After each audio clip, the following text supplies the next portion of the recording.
चंदनपुर में लोहे के सामान का अगर कोई जिक्र होता है तो सिर्फ एक ही नाम सामने आता है और वो है रवि लोहार।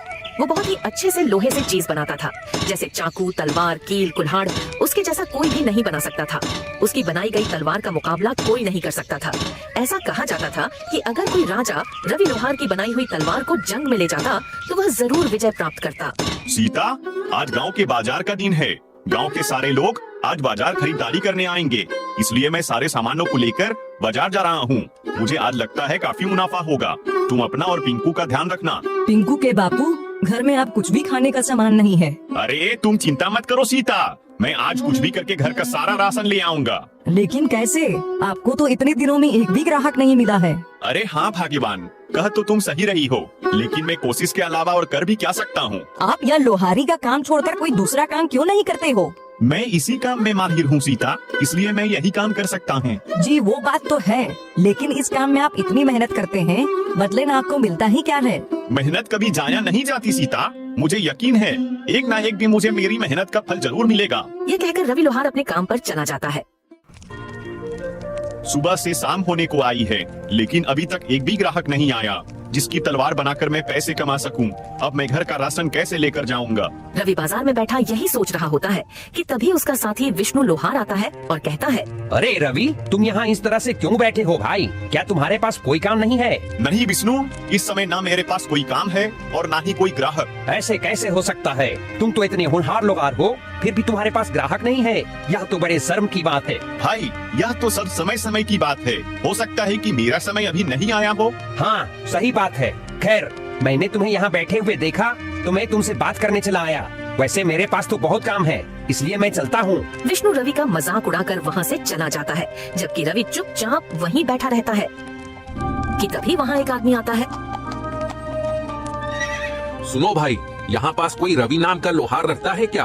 तुम मुझे उसका पता बता सकते हो? जी मैं ही हूँ रवि, बताइए आपको मुझसे क्या काम है? मैंने सुना है तुम तलवार बहुत अच्छी बनाते हो और जो भी तुम्हारी बनाई हुई तलवार से मुकाबला करता है वह जरूर विजय प्राप्त करता है।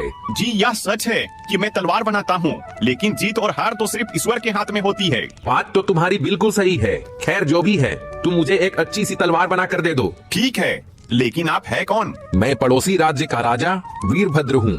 लेकिन महाराज, मैं आपके लिए तलवार क्यों बनाऊं? मैं तो आपको जानता भी नहीं हूँ। दरअसल कुछ दिनों से मेरे कुछ दुश्मन मेरे राज्य के लोगों को बहुत परेशान कर रहे हैं। उन्होंने सबका जीना हराम कर दिया है, इसलिए मुझे उनसे मुकाबला करने के लिए तुम्हारी बनाई हुई तलवार चाहिए। ठीक है महाराज, अगर ऐसा है तो मैं बना दूंगा। रवि के यहाँ कहने पर राजा वीरभद्र उसकी तरफ एक पोटली बढ़ाते हैं जिसमें बहुत सारे सोने के सिक्के होते हैं। यह लो तुम्हारा मेहनताना, मैं कुछ दिनों बाद अपनी अमानत लेने आऊंगा। इसमें क्या है महाराज? इसमें कुछ सोने के सिक्के हैं, बाकी अगर तुम्हें कम लगते हैं तो मैं और बढ़ा देता हूँ। महाराज, मैंने तो अभी तलवार बनाना शुरू भी नहीं किया है, तो फिर आप पहले से मेरा मेहनताना क्यों दे रहे हो? इसे तुम रख लो, ये तुम्हारी मेहनत गए हैं। राजा वीरभद्र यह कहकर वहाँ से चले जाते हैं। अब मैं अपनी पत्नी और पुत्र के लिए खाने पीने का खूब सारा सामान लेकर जाऊंगा। रवि अब सोने के सिक्कों को बेचकर ढेर सारा सामान खरीदता है और अपने घर चला जाता है। यह लो सीता, यह सब तुम दोनों के लिए है। अरे पिंकू के बापू, आप इतना सारा सामान ले आए? आपके पास इतना सारा सामान खरीदने के लिए पैसे कहाँ से आए? सीता के पूछने पर रवि उसे राजा के बारे में सब कुछ बताता है। यह तो बहुत अच्छी बात है, लेकिन आप महाराज की तलवार जल्दी बनाकर उन्हें दे देना, क्योंकि उन्होंने आप पर भरोसा किया है। आप उनका भरोसा टूटने मत देना। हाँ सीता, तुम बिल्कुल सही कह रही हो। अगली सुबह रवि अपने काम पर निकल जाता है और अपनी दुकान पर पहुंचकर सोचता है, महाराज की तलवार मुझे जल्द से जल्द बनानी होगी। रवि दिन रात मेहनत करके राजा के लिए एक बहुत अच्छी सी तलवार बना लेता है।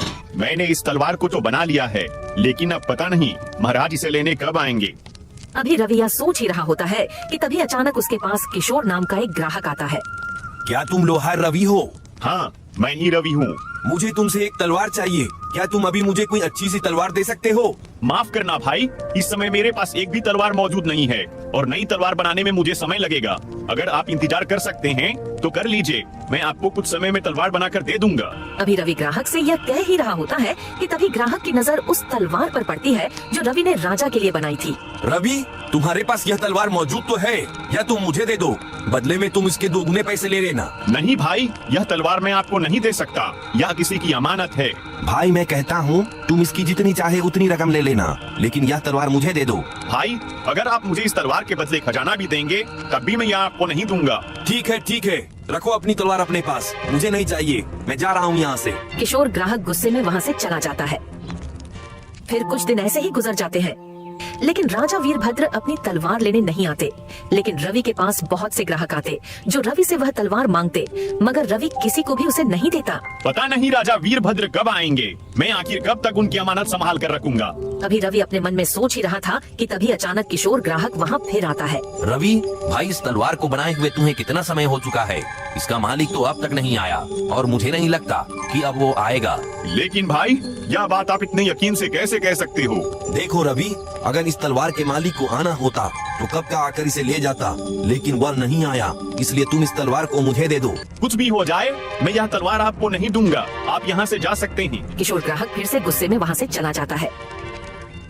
मैंने बहुत कोशिश की सरदार, लेकिन मैं उससे वो तलवार हासिल नहीं कर सका। रवि के हाथों बनाई गई वो तलवार मेरे लिए बहुत जरूरी है, तभी मैं उससे पूरे राज्य में अपना खौफ पैदा करके अपना राज्य कायम कर सकूंगा। आखिर ऐसा क्या है सरदार उसके हाथ की बनाई हुई तलवार में? रवि के हाथों में एक अजीब तरह का जादू है। वह जिसके लिए भी तलवार बनाता है उसे विजय प्राप्त जरूर होती है। नई तलवार बनाने में उसे काफी समय लग जाएगा और मुझे तलवार की जरूरत जल्दी है, इसलिए वह तलवार मुझे किसी भी कीमत पर चाहिए। अब मैं क्या करूं सरदार, कैसे उस तलवार को उससे हासिल करूं? तुम रवि के आसपास ही रहो, उसका भरोसा जीतो और फिर मौका पाते ही उसे धोखा देकर तलवार ले आओ। किशोर ग्राहक भैरव की बात सुनकर एक बार फिर से रवि के पास आता है। रवि, मुझे माफ कर दो, मैं वाकई गलत था, यह किसी और की अमानत है, इसलिए अब तुम मेरे लिए दूसरी तलवार बना दो। ठीक है, मगर इसके लिए मुझे थोड़ा समय लगेगा। ठीक है, मैं इंतजार कर लूंगा। किशोर ग्राहक के कहने पर रवि दूसरी तलवार बनाने के लिए तैयारी शुरू कर देता है। अच्छा है, यह बेवकूफ अपने काम में लगा हुआ है, मैं जल्दी से यह तलवार लेकर अपने मालिक को दे देता हूँ। फिर किशोर रवि को धोखा देकर चुपके से राजा की तलवार लेकर भाग जाता है और कुछ देर में रवि तलवार का नक्शा बनाकर कहता है, भाई यह देखो, तुम्हारी तलवार का नक्शा तैयार हो गया है। अरे वह आदमी कहाँ गया? कहाँ गया वह आदमी? अभी तो यहीं था। रवि किशोर को अपनी दुकान के आसपास तलाश करता है, लेकिन वह उसे कहीं नहीं मिलता। फिर वह अपनी दुकान पर वापस आता है, तभी उसकी नजर राजा की तलवार की जगह पर पड़ती है।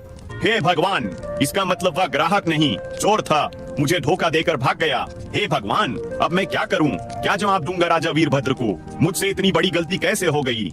इधर किशोर ग्राहक तलवार लेकर जंगल में भैरव के पास पहुंचता है। यह लीजिए सरदार, आपकी तलवार। अब मुझे राजा वीरभद्र से जीतने से कोई नहीं रोक सकता, कोई नहीं। अब मैं क्या करूं ऊपर वाले? उस चोर ने मुझे धोखा देकर महाराज की तलवार चोरी कर ली। अब मैं महाराज को क्या जवाब दूंगा? रवि यह सोच ही रहा होता है कि तभी पानी से कृष्ण गोपाल निकलते हैं। क्या हुआ रवि, तुम इतने दुखी क्यों हो? कृष्ण गोपाल के पूछने पर रवि उन्हें सारी बात बताता है। रवि, उस चोर ने तुम्हारे साथ धोखा किया है, इसमें तुम्हारी कोई गलती नहीं है। तुम एक काम करो, तुमने जिस तलवार का आज नक्शा तैयार किया है, अब जल्दी से उसे बनाकर राजा वीरभद्र को दे दो। लेकिन कृष्ण गोपाल, वो तलवार तो आम तलवार जैसी है, जबकि मैंने महाराज के लिए एक अलग तरह की तलवार बनाई थी। क्या हुआ कृष्ण गोपाल, आप हंस क्यों रहे हो? मैं इसलिए हंस रहा हूँ क्योंकि जो तलवार पहले बनाई थी वो राजा वीरभद्र के लिए थी ही नहीं। क्या मतलब कृष्ण गोपाल? जब तुम छोटे थे और यहाँ खेलने आते थे, तब मैंने तुम्हें वरदान दिया था कि जब तुम तलवार बनाने से पहले मुझे याद करोगे तो तुम्हारी तलवार में ताकत भर जाएगी। क्या सच में? मुझे तो ये पता ही नहीं था। हाँ, इसलिए जब तुम अपनी तलवार बनाने से पहले मुझे याद करते हो तो तुम्हारी तलवार ताकतवर बन जाती है। लेकिन उस दिन तुमने जो तलवार बनाई थी उसे बनाने से पहले तुम मुझे याद करना भूल गए थे। इसका मतलब जो तलवार मैंने महाराज के लिए बनाई थी उसमें ताकत नहीं है? नहीं, इसलिए राजा वीरभद्र जब तुम्हारे पास आएंगे तो तुम उन्हें अपनी बनाई हुई दूसरी तलवार दे देना। ठीक है कृष्ण गोपाल। कृष्ण गोपाल की बात मानकर रवि दिन रात करके जल्दी से एक नई तलवार बना लेता है।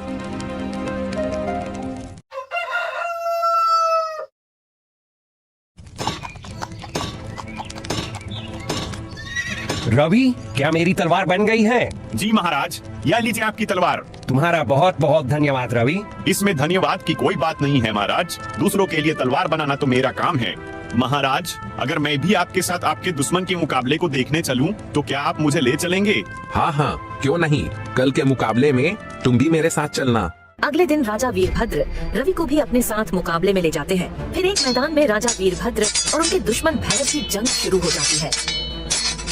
आज मैं तुझे मारकर तेरा राज्य अपना बना लूंगा। तुम इस नापाक मकसद में कभी कामयाब नहीं हो पाओगे। इतना कहकर राजा वीरभद्र गुस्से से उस पर वार करते हैं, जिससे उसकी तलवार 2 टुकड़ों में बट जाती है। अरे ये कैसे हो सकता है?